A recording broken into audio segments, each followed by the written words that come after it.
आज खरं म्हणजे मी हिंगोली लोकसभा मतदारसंघातील सिंचनाचा जो अनुशेष होता त्या संदर्भामध्ये भेटायला आलो होतो। माननीय मुख्यमंत्री एकनाथ शिंदे साहेब आणि माननीय फडणवीस साहेबांनी मोठं काम सिंचनाचं माझ्या मतदारसंघातलं केलेलं आहे। पेनगंगा नदीवर 7 बंधारे आणि पूर्णा नदीवर 4 बंधारे हे त्यांनी दिलेले आहेत आणि जवळपास लाखभर एकर हे सिंचन होणार आहे।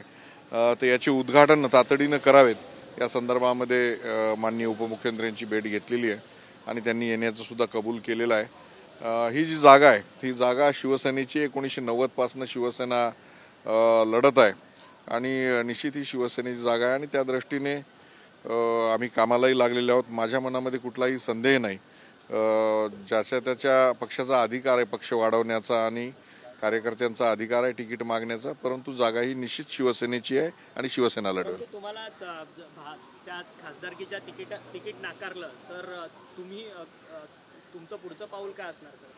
मला असं वाटत नाही नाकारतील, परंतु पक्षश्रेष्ठी ठरवतील ते तर आम्हाला शिरसावंदी आहेच।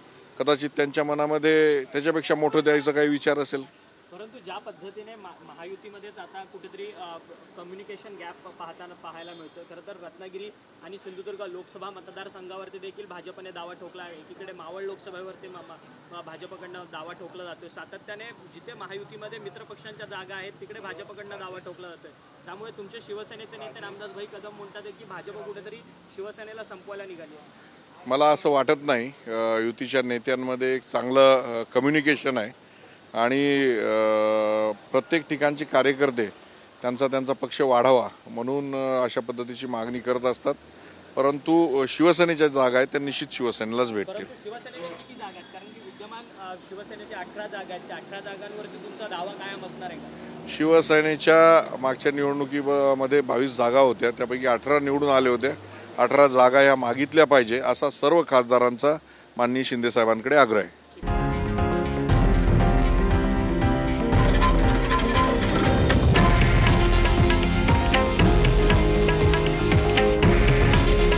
हे आहे देशातील नंबर 1 न्यूज नेटवर्क आणि आपण पाहत आहात TV9 मराठी। काळजी तुमची, हित महाराष्ट्राचं।